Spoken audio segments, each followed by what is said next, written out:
One of the West's most impressive tourist destinations has been drawing crowds for 2/3 of a century. But the Crazy Horse Memorial is still nowhere near completion. On a recent vacation trip through South Dakota, science and nature specialist John Hollenhorst stopped for a visit.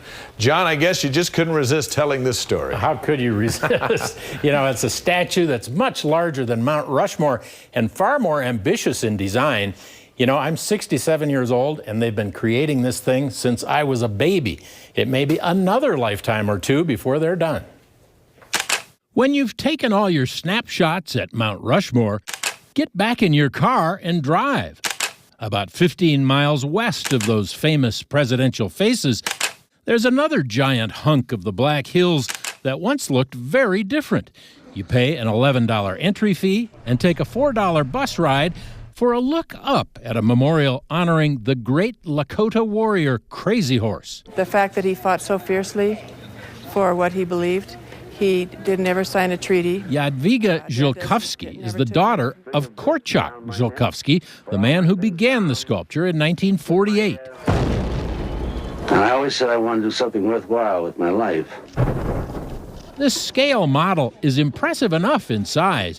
Imagine it on the mountain, 34 times larger. The horse's head is 216 feet tall, which is huge. A promotional video compares it with its monumental cousin down the road. All four heads on Rushmore combined would fit in just Crazy Horse's head, which is almost 9 stories tall. In the 1940s, Ziolkowski was an award-winning sculptor working as an assistant on Mount Rushmore. Then I got a letter from this old Indian I'd never met, Standing Bear. And he asked if I'd build a memorial to their people so the white people know the red man had great heroes also. Ziolkowski worked on it alone at first. So I decided to dedicate my life doing this. His 10 children joined in. When he died in 1982, his wife Ruth took over management.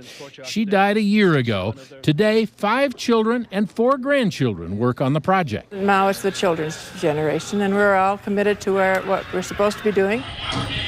The visitor center gives tourists a taste of Indian culture. Ziolkowski's idea was that the sculpture would be the centerpiece of an even larger vision, a university, medical training center, and museum for the North American Indian. He really wanted that to happen. He felt by carving the mountain, people would come to see that, and that would help with the university costs, the museum costs, and the medical center costs. So it's just a way to make the money to keep those things going. They say the number one question is, when will it be finished? The answer?